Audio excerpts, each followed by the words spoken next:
Hi everyone, welcome to Elite Tutorials. We make the best use of the available time by studying during this free time.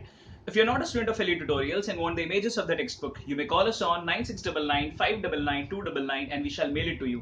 Also, at the end of these video lectures, if you have any doubts, you can mark those doubts and we shall discuss the same in our live doubt solving lectures. Alright, now we were already continuing with this chapter, ठीक है?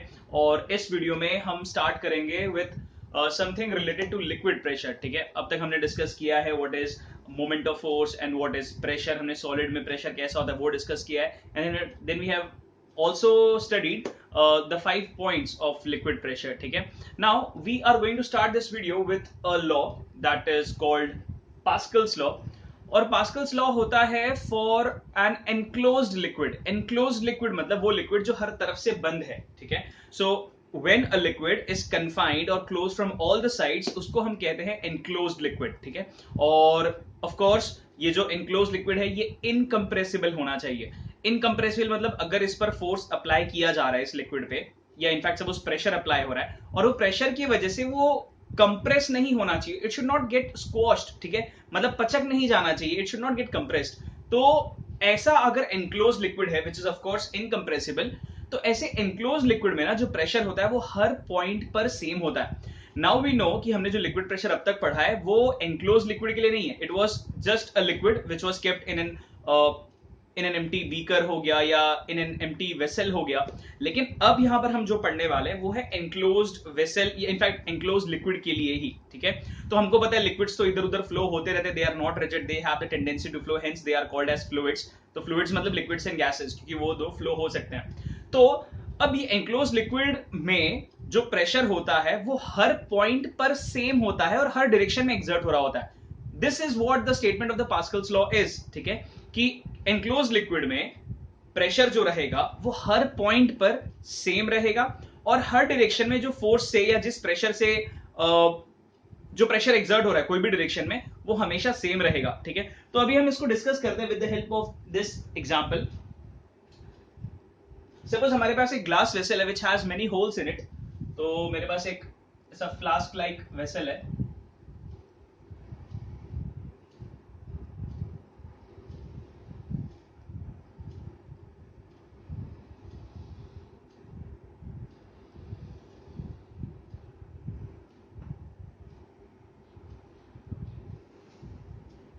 ठीक है, and इसमें suppose बहुत सारे holes है. ऐसे glass ये जो वेसल है उसमें बहुत सारे होल है. ठीक है, और ये होल को पहले मैंने टेम्परली बंद करके रखा है. ठीक है, दे आर सील्ड ऑफ, मतलब होल है बट हमने उसको फिलहाल बंद करके रखा हुआ है. And then we fill this vessel completely with water और इसके ऊपर हम एक एयर टाइट पिस्टन लगा देते हैं.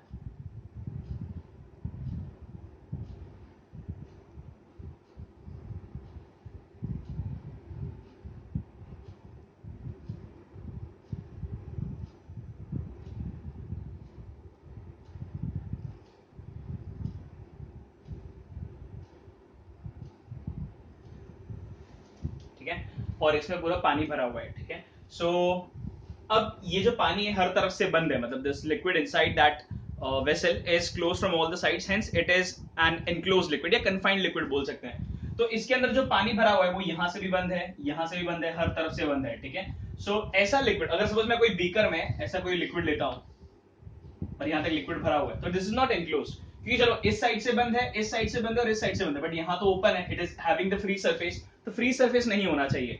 सो अब इसमें कैसा है कि the liquid is enclosed and जब मैं ये एयर टाइट पिस्टन को, जब मैं इसको नीचे पुश करता हूं, प्रेस करूंगा तो क्या होगा, तो ये जब नीचे आएगा तो जो पानी है ऑफ कोर्स वो कंप्रेस तो होगा, इट इज इनकंप्रेसिबल.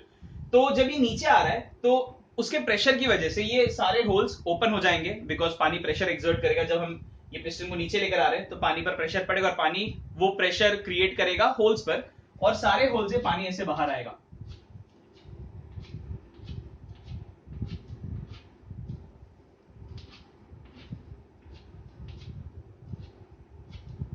ठीक है, सारे होल से पानी बाहर आएगा और हम ऑब्जर्व करेंगे कि सारे होल से जो पानी है वो सेम फोर्स से ही बाहर आया है. ठीक है, ऐसा नहीं होगा कि जो होल नीचे वहां से ज्यादा जोर से पानी आया, जो होल ऊपर है वहां पर बहुत धीरे से पानी आया, ऐसा नहीं होगा.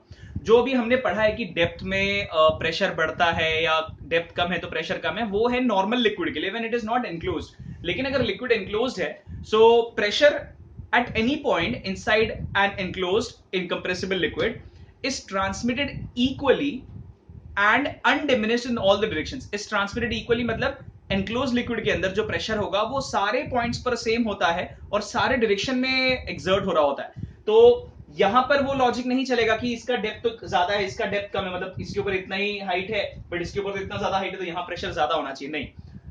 एनक्लोज लिक्विड में वो लॉज एप्लीकेबल नहीं, वो लॉज लिक्विड प्रेशर का अलग है, एनक्लोज लिक्विड के लिए अलग लॉ है। हमको वही लॉ हम पढ़ रहे हैं, पास्कल्स लॉ। पास्कल्स लॉ का स्टेटमेंट का मतलब ही ये है कि एक एनक्लोज लिक्विड के अंदर जो प्रेशर होता है वो सारे पॉइंट्स पर सेम होता है, ठीक है, and it is transmitted equally in all the directions and undiminished. Undiminished मतलब बिना कम हुए सेम फोर्स से हर डायरेक्शन में पानी बाहर आएगा, and that we can observe when the water flows out from these holes, ठीक है।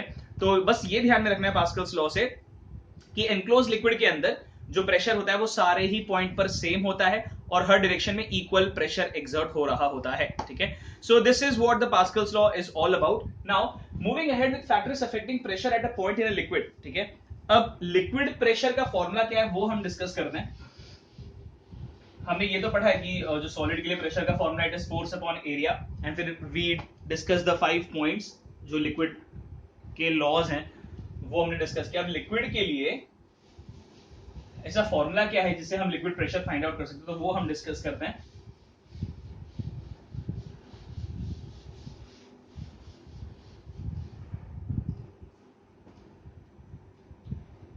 ठीक है, तो ये प्रेशर का जो फॉर्मूला है वो है एच डी जी, ठीक है। एच होता है height of the liquid column. ये जो फॉर्मूला है ये पास्कल्स लॉ वाला नहीं है, एनक्लोज लिक्विड के लिए नहीं है। It is the normal liquid, ठीक है, which is open from one side and which is having a free surface. तो ये नॉर्मल लिक्विड्स के लिए ही है। तो ये पास्कल्स लॉ वाला टॉपिक हमारा हो गया, ठीक है। Now we are discussing this the factors affecting pressure at a point in the liquid.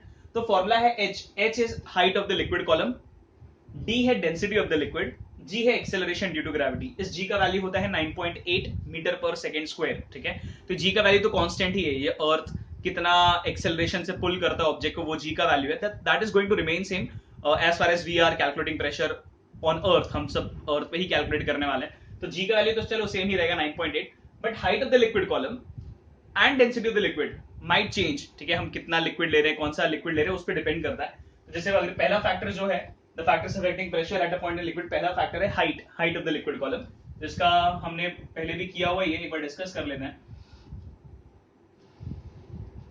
Suppose मैंने 2 बीकर में पानी लिया है, आइडेंटिकल बीकर्स हैं, ठीक है, एंड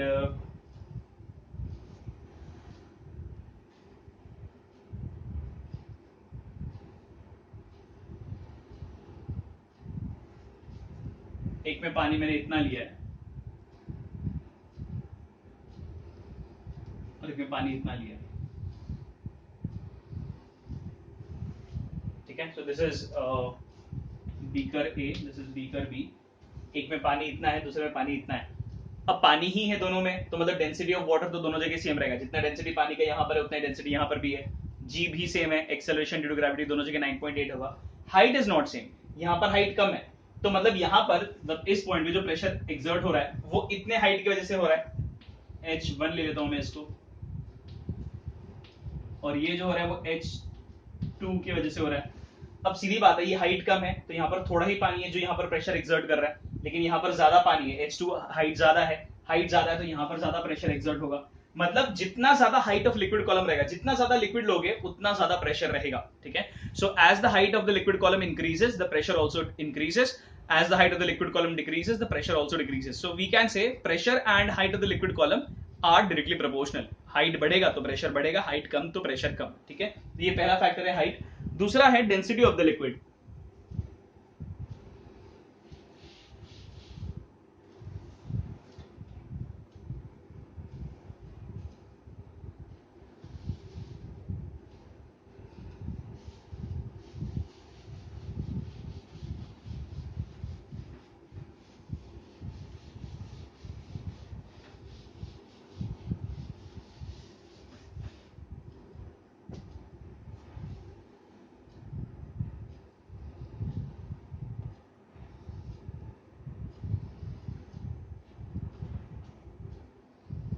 सपोज ये वाले वेसल में मैंने रखा है वाटर,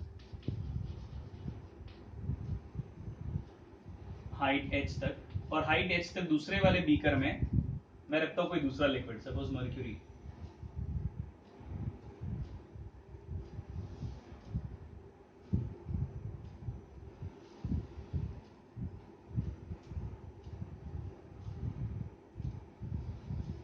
ठीक है, तो यहाँ पे इतने ही हाइट का वाटर है और यहाँ पर इतने हाइट का मर्क्यूरी है।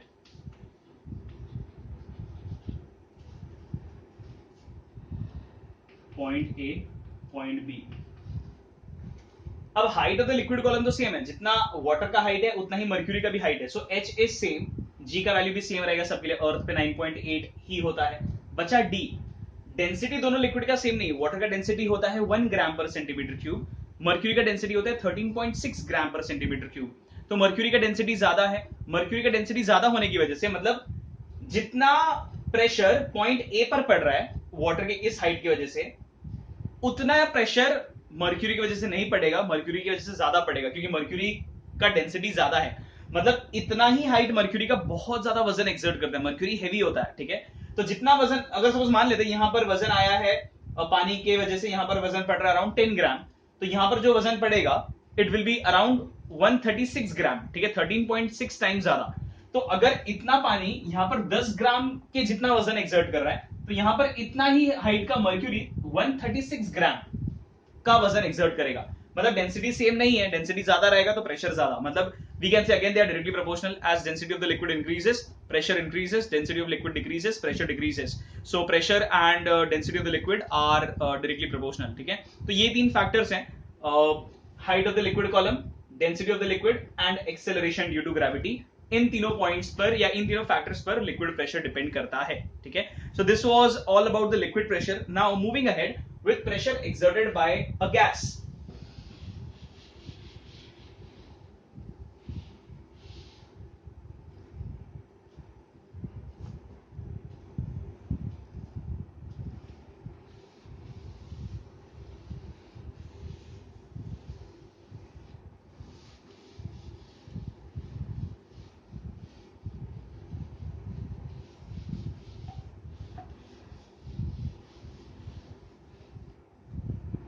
ठीक है, now the next topic is pressure exerted by a gas. We know gas के जो मॉलिक्यूल्स होते हैं उनमें इंटरमॉलिक्यूलर फोर्स ऑफ अट्रैक्शन सबसे कम होता है, इंटरमॉलिक्यूलर स्पेस सबसे ज्यादा होता है, they have got the maximum kinetic energy. तो काइनेटिक एनर्जी बहुत ज्यादा होने की वजह से जो मॉलिक्यूल्स हैं वो रैंडमली मूव करते रहते हैं। हमने पढ़ा है काइनेटिक थ्योरी के हिसाब से, they keep on performing random motion, and while performing random motion they of course collide with each other and also with the walls of the container. तो गैस को जिस कंटेनर में स्टोर किया गया है वो गैस के molecules when they are performing random motion they collide with each other, molecules एक दूसरे से भी टकराते हैं और कंटेनर के वॉल से भी टकराते हैं। So when they collide with the molecules or when they collide with the walls of the container they exert force on a certain area. ठीक है, फॉर एग्जांपल ये मॉलिक्यूल है, ये कंटेनर का वॉल है, तो ये मॉलिक्यूल जब टकराएगा तो ये कुछ फोर्स एक्सर्ट करता है ऑन दिस एरिया, ये एरिया दिख रहा होगा। तो ये मॉलिक्यूल कुछ फोर्स एक्सर्ट किया on this area, force upon area बनता है प्रेशर। तो जितना फोर्स इसने एक्सर्ट किया इतने एरिया पर, तो यहां पर प्रेशर हुआ। तो मतलब गैसेस जो होते हैं वो भी प्रेशर एक्सर्ट करते हैं because of their collision amongst themselves and also with the walls of the container. So मतलब gases भी pressure exert करते हैं. All right. Now moving ahead with something called as compression and expansion. ठीक है, compression मतलब compress करना, volume कम करना, expansion मतलब एक्सपांड होना, वॉल्यूम ज्यादा करना। ठीक है, सो अ साइंटिस्ट नेम्ड बॉयल, ठीक है, BOYLE, what he observe that अगर सपोज किसी गैस का हमने मास कांस्टेंट रखा है, ठीक है, हमने किसी गैस का मास कांस्टेंट रखा है and eight a constant temperature, एक पर्टिकुलर टेम्परेचर, अगर टेम्परेचर को मैं चेंज ना करूं तो अगर मैं प्रेशर को बढ़ाता हूं तो वॉल्यूम कम हो जाता है, अगर मैं प्रेशर को कम करता हूं तो वॉल्यूम बढ़ जाता है। So what we know that pressure and volume are inversely proportional. मतलब अगर मैं सेम वॉल्यूम के लिए भी वही चीज है, वॉल्यूम बढ़ाओगे तो प्रेशर कम, वॉल्यूम कम तो प्रेशर ज्यादा। ठीक है, so at a for a fixed mass of gas, मतलब गैस का हमने मास उतना ही रखा है, so for a fixed mass of gas at a constant temperature pressure is inversely proportional to volume. Inversely proportional का मतलब है वॉल्यूम बढ़ेगा तो प्रेशर कम हो जाएगा, वॉल्यूम कम होगा तो प्रेशर बढ़ेगा। ठीक है, so for a fixed mass of gas at a constant temperature pressure is inversely proportional to volume. Inversely proportional मतलब है अगर एक बढ़ेगा तो दूसरा कम होगा, तो वॉल्यूम बढ़ता है तो प्रेशर कम होता है, वॉल्यूम कम होता है तो प्रेशर बढ़ता है, ठीक है। So this is the statement of the Boyle's law that for a fixed mass of gas at a constant temperature the pressure is inversely proportional to volume. इसको बॉयल्स लॉ कहते हैं, ठीक है। और ये एक्सपांशन और कंप्रेशन में कैसा क्या चीज हो रहा है वो हम डिस्कस करते हैं। फॉर एग्जांपल यहां पर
ठीक है, तो सपोज हमारे पास एक कंटेनर है और यहाँ पे वो पिस्टन फिट किया हुआ है और यहाँ पे गैस स्टोर किया हुआ है, ठीक है। तो मान लेते हैं यहाँ पर गैस के जो मॉलिक्यूल्स हैं 10 मॉलिक्यूल्स हैं, रैंडमली प्लेस्ड है,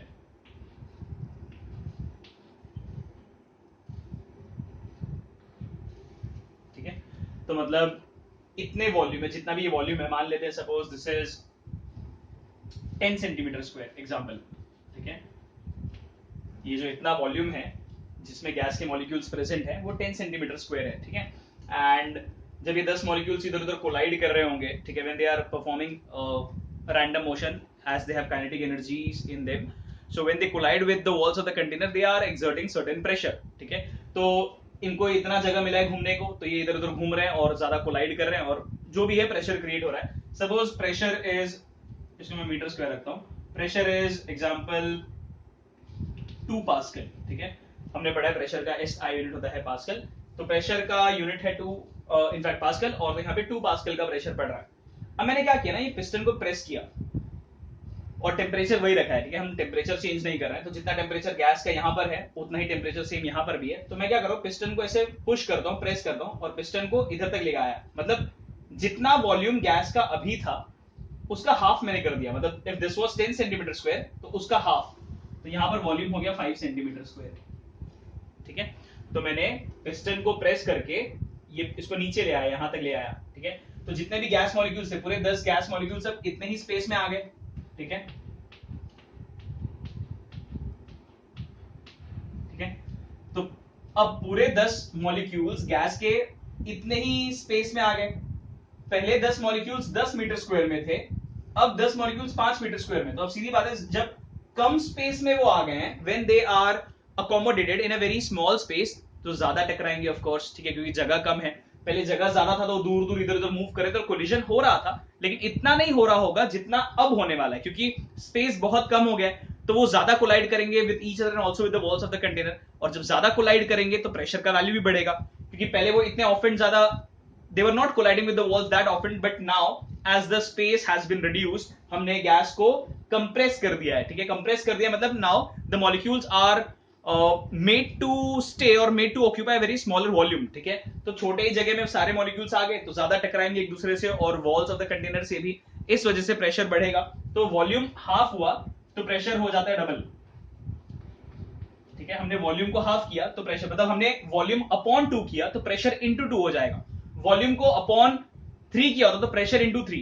मतलब हर केस में ना P is inversely proportional to V, और P इंटू V जब मैं इसको यहां मल्टीप्लाई कर दूंगा, P इंटू V का वैल्यू ना कांस्टेंट आता है। कांस्टेंट मतलब एक सेम वैल्यू। तो जैसे यहां पर तुम P इंटू V करो, P इंटू V 2 इंटू 10 20, यहां पे करो 4 इंटू 5 20, तो PV equal to constant. Constant मतलब the value which does not change, तो यहां पर भी P इंटू वी 20 आ रहा है, यहां पर भी P इंटू वी 20 आ रहा है, तो मतलब हमने वॉल्यूम को कम किया तो प्रेशर बढ़ गया। अगर तुम इसको उल्टा देखोगे डायग्राम, अगर हम ऐसे देखें तो प्रेशर इतना है, वॉल्यूम इतना है। मैंने अगर वॉल्यूम को इंक्रीज किया, if you see volume increase हो गया 5 से 10 हो गया, तो प्रेशर 4 का 2 हो गया, मतलब मैंने इसको इंटू 2 किया तो ये अपॉन 2 हो गया। ठीक है, तो बस ये हमको ध्यान में रखना है कि अगर वॉल्यूम बढ़ता है तो प्रेशर कम हो जाता है, वॉल्यूम कम होता है तो प्रेशर बढ़ेगा, अदर वे राउंड, अगर प्रेशर बढ़ा रहे हो तो वॉल्यूम कम, प्रेशर कम तो वॉल्यूम ज्यादा। लेकिन कोई भी केस में P इंटू वी मतलब प्रेशर इंटू वॉल्यूम का वैल्यू हमेशा कांस्टेंट रहता है, and provided the temperature should not change of the gas and the mass should remain same, जितना मास पहले था उतना ही मास बाद में भी होना चाहिए। सो ये जो पूरा चीज है इसको हम बोलते हैं बॉयल्स लॉ। ठीक है, तो ये हमको ध्यान में रखना है कि pressure and volume are inversely proportional. ठीक है, तो this was compression and expansion of the gases. वहां पे एक ग्राफ भी दिया रहेगा, अगर प्रेशर एंड वॉल्यूम जो है वो इनवर्सली प्रोपोर्शनल है, एंड उसका ग्राफ, दो ग्राफ दिया रहेगा दो अलग अलग चीज का, एक होगा प्रेशर और 1 अपॉन वॉल्यूम का।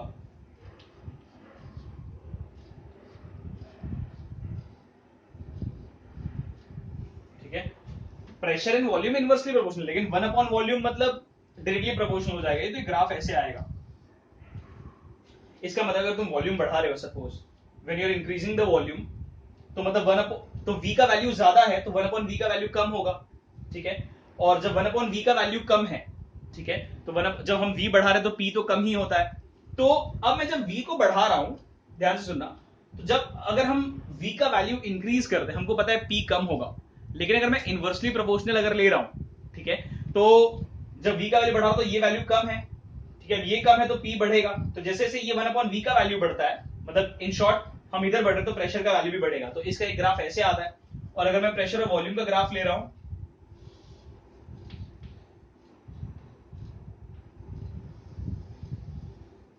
तो ग्राफ ऑलमोस्ट ऐसा आता है, मतलब अगर वॉल्यूम बढ़ाओगे तो प्रेशर कम होते जा रहा है। ठीक है, as you see you increase the volume तो प्रेशर कम हो रहा है, प्रेशर का वैल्यू नीचे आते जा रहा है। तो ये ग्राफ वही इंडिकेट करता है कि प्रेशर और जो वॉल्यूम है वो इनवर्सली प्रोपोर्शनल है। ठीक है, so this was about the pressure exerted by the gases.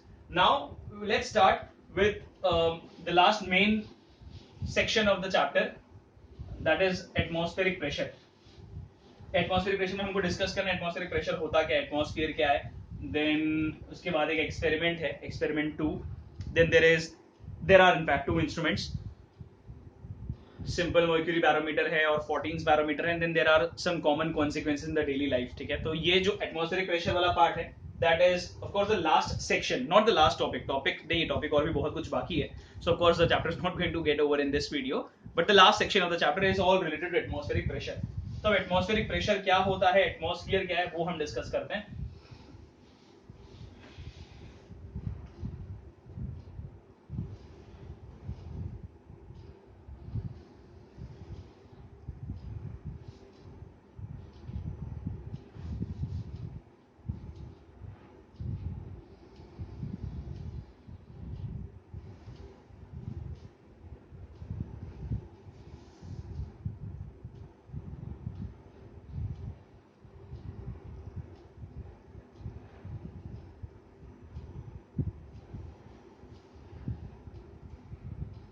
ठीक है, ये अर्थ है, एंड वी नो अर्थ के around there is a layer of air और एन एनवेलप ऑफ एयर, जिसको हम कहते हैं एटमॉस्फेयर। ठीक है, तो अर्थ के around there is the layer of air, जो लेयर है वो इनफाइनाइट डिस्टेंस तक प्रेजेंट नहीं है, ये अर्थ के सरफेस से 300 किलोमीटर ऊपर तक ही है। ठीक है, for example I will mark till here.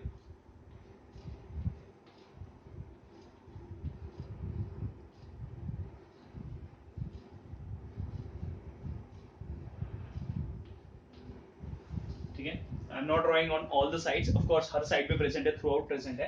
तो ये जो डिस्टेंस है अर्थ के सरफेस से 300 किलोमीटर है। ठीक है, तो अर्थ के सरफेस से 300 किलोमीटर ऊपर तक there is the layer of air और the envelope of air, and that is called atmosphere. अब ये जो एटमॉस्फेयर है, यहां पर जो एयर प्रेजेंट है वो अर्थ के सरफेस पे प्रेशर एक्सर्ट करता है, बिकॉज एयर का भी तो कुछ वजन होता है। जैसे हमने लिक्विड का देखा है, ऐसा कि अगर लिक्विड स्टोर्ड है तो यहाँ पर प्रेशर एक्सर्ट होता है, बिकॉज इतना लिक्विड का हाइट यहाँ पर प्रेशर एक्सर्ट कर रहा होता है। सेम चीज है अर्थ के एयर के लिए भी, इतना जो एयर है वो अर्थ पे यहाँ प्रेशर एक्सर्ट करता है, ठीक है।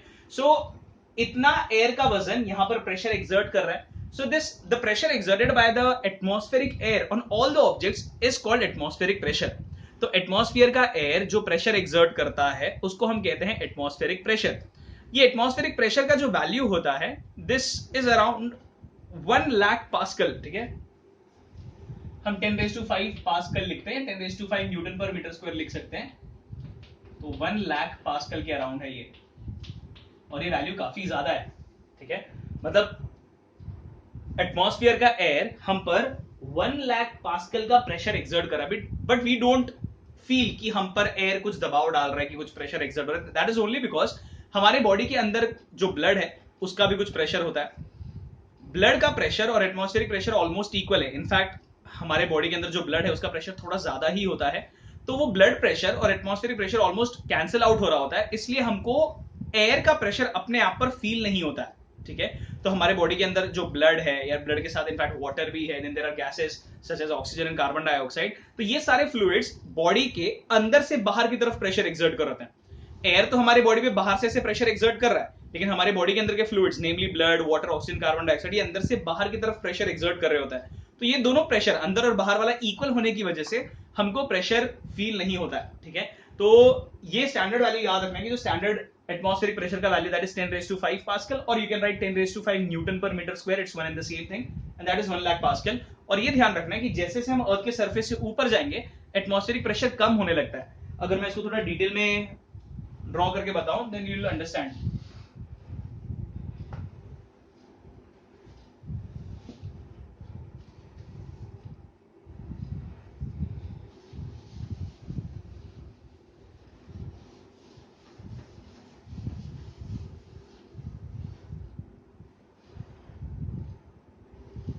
सपोज मैं पूरा अर्थ नहीं बना रहा अभी, अर्थ का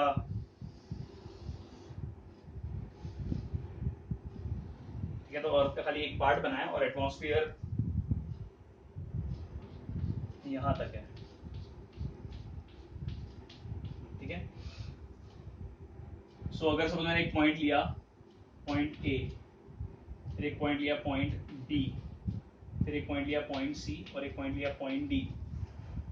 तो मैंने अलग अलग पॉइंट कंसीडर किया है। एक पॉइंट जो पॉइंट ए है वो अर्थ के सरफेस पे है, बी थोड़ा डिस्टेंस ऊपर है, सी और ऊपर है, और डी एकदम बाहर है, ठीक है, एटमॉस्फेयर के भी बाहर है। तो सबसे ज्यादा एटमॉस्फेरिक प्रेशर होगा पॉइंट ए पर, क्योंकि पॉइंट ए के ऊपर इतना एयर का वजन एक्सर्ट हो रहा है। जैसे हमने सेम लिक्विड के लिए किया था, वही चीज है, जितना ज्यादा height of the liquid column उतना प्रेशर, वैसे जितना height of the air column. तो पॉइंट ए पर इतना पूरा एयर वजन एक्सर्ट कर रहा है, तो यहाँ पे इतने हाइट की वजह से प्रेशर है। पॉइंट बी के ऊपर सिर्फ इतना एयर प्रेशर एक्सर्ट कर रहा है, पॉइंट सी के ऊपर इतना एयर वजन एक्सर्ट कर रहा है, और पॉइंट डी के ऊपर तो एयर है ही नहीं, मतलब पॉइंट डी पे प्रेशर 0 है, बिकॉज पॉइंट डी के ऊपर प्रेशर एक्सर्ट करने वाला कोई एयर है ही नहीं। पॉइंट सी के ऊपर इतना हवा का वजन आ रहा है, पॉइंट बी के ऊपर इतना हवा का वजन आ रहा है, पॉइंट डी के ऊपर इतना हवा का वजन आ रहा है। मतलब जैसे जैसे हम, ये अर्थ है, जैसे जैसे हम अर्थ के सरफेस से ऊपर जाएंगे एटमॉस्फेरिक प्रेशर कम होने लगता है, ठीक है। तो हमको ये ध्यान में रखना है, as we move away from the surface of the earth the value of atmospheric pressure decreases। क्यों? Because height of the air column कम होते जाता है, मतलब जितना हाइट एयर का जो उस पॉइंट पर वजन एक्सर्ट कर रहा है वो कम होते जा रहा है। तो अर्थ के सरफेस पे इतना है, ऊपर गया तो height of the air column और कम, और ऊपर जाओगे तो और कम होते होते होते होते जब हम स्पेस में चले जाएंगे, दिस इज स्पेस, मतलब यहाँ पर वैक्यूम है, यहाँ पर एयर भी नहीं है, तो यहाँ पर एटमॉस्फेरिक प्रेशर रहेगा 0, क्योंकि यहाँ पर कोई एयर है ही नहीं जो प्रेशर एक्सर्ट करेगा, ठीक है। तो हमको बस ये याद रखना है कि at the standard atmospheric pressure at the sea level, मतलब नॉर्मल सी लेवल, मतलब ये अर्थ के सरफेस पे होता है 10⁵ पास्कल, और जैसे जैसे हम अर्थ के सरफेस से ऊपर जाएंगे द एटमॉस्फेरिक प्रेशर डिक्रीजेस, ठीक है। सो ये चीज हमको ध्यान में रखना है कि एटमॉस्फेयर का एयर हम पर प्रेशर एक्सर्ट करता है इतने वैल्यू जितना, लेकिन हमको फील नहीं होता, बिकॉज हमारे बॉडी के अंदर का जो प्रेशर है of the blood and the fluids like oxygen, carbon dioxide, water, वो प्रेशर और एटमॉस्फेरिक प्रेशर इक्वल होने की वजह से we don't really sense that there is some air exerting pressure on us, ठीक है। तो इसके वजह से कैंसिल आउट होता है, और ये जो एटमॉस्फेयर का लेयर होता है अर्थ के सरफेस अराउंड 300 किलोमीटर तक होता है, और जितना हम अर्थ के सरफेस से ऊपर जाएंगे एटमॉस्फेरिक प्रेशर का वैल्यू कम होगा, ठीक है। So this is what we had to do in this video, ठीक है। हमने एटमॉस्फेरिक प्रेशर तक किया। In the next video we will see the experiment 1 जो है, जो एक कैन का एक्सपेरिमेंट है, कैन क्रश कैसे होता है वो, then there are instrument simple mercury barometer and Fortin's barometer, and there are some consequences, तो वो सब हम नेक्स्ट वीडियो में कवर करेंगे, ठीक है। सो हमने जितना भी पढ़ा है एटमॉस्फेरिक प्रेशर तक उतना टेक्स्ट बुक में अच्छे से रीड करो, एक्सपेरिमेंट 1 के ऊपर तक रीड करना है, और अगर कुछ नहीं समझा है तो you may watch this video again, and text books of course read करते रहो, एंड वीडियो देखने के बाद भी या टेक्स्ट बुक में भी ऐसा कुछ है जो नहीं समझ में आ रहा है, you can mark those doubts and we shall discuss it in the live doubt solving lectures, ठीक है। So it is very important that you read the textbook, experiment 1 के ऊपर तक रीड करके रखो, कुछ क्लैरिटी नहीं मिल रहा है कोई चीज में तो वीडियो वापस से देखो, और वीडियो से भी नहीं क्लियर हो रहा है तो have those doubts marked, we will solve it in the live doubt solving lectures, ठीक है। So in the next video we will be continuing with the chapter and we'll be starting with experiment 2 जो है वो हम करेंगे, and hopefully we'll look to complete the theory part, alright। So stop it here, that's it, thank you and bye bye।